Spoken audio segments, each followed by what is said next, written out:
aqbali karaynin marka ayaamaha waan dhegaysanahay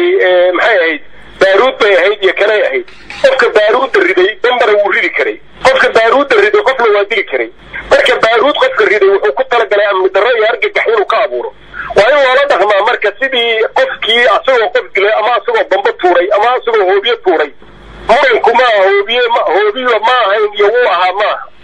hadday baaruud yar meel lagu qarxiyo shacab jooga ama se guri agtiisa lagu qarxiyona waxba dilin laakiin qofkaasi wuxuu ku talagalay dadka inuu argagixiyo waa argagixiso marka waxaa rabaa in taas inaan lagu mashquulin hoobiyu ahaa iyo baaruud bay ahayd iyo waxay ahayd raashaashad bay ahayd iyo dad wax ma yeelin iyo dhulka ma godin iyo dhulka ma dumin waxaas in lagu mashquulo maaha arrinta waxaa weeye hadday dhacaan qofkaasi wuxuu ku talagalay amniga dadka inuu wuxu dhimo marka waa in la qabtaa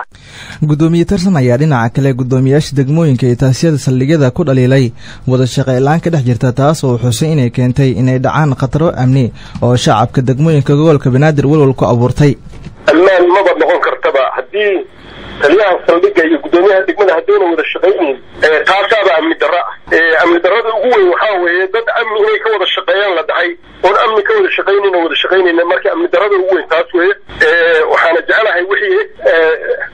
oo ka jira in la saxaan jecelahay taas hadduu jiro gudoomiye degmadiisa ka soo hoyanayo ku dhex noolayn gudoomiyaha degmada marka gudoomiyaasha degmooyinka waa inay ka warqabaan wixii degmadooda soo gala oo maaragtay ay la dagaalamaan sayidna waa ku soo badanayaan aqma haddii ogyihiin inay ku soo badanayaan waa inay tadaabiir ka qaataan oo ay la dagaalamaan ayagoo kaashanaya ciidamada amniga taasaan rabaa marka inay meeshay ku soo bataan iyo meeshay soo galaan baa in la sheegaan rabaa ciidamada amniguna kala qayb qaataan degmooyinka gobolka Banaadir waxay muddooyinkan dambe wehel u noqdeen dilal madaafiic iyo qaraxyo qorsheysan taasoo walwal ku abuurtay shacabka maamulka gobolka iyo hay'adaha amniga ayay dusha ugu tuureen amni darrada dhacaysa dhaqdhaqaaqa al-shabaab taasoo ay xuseen in wax badan laga qaban doono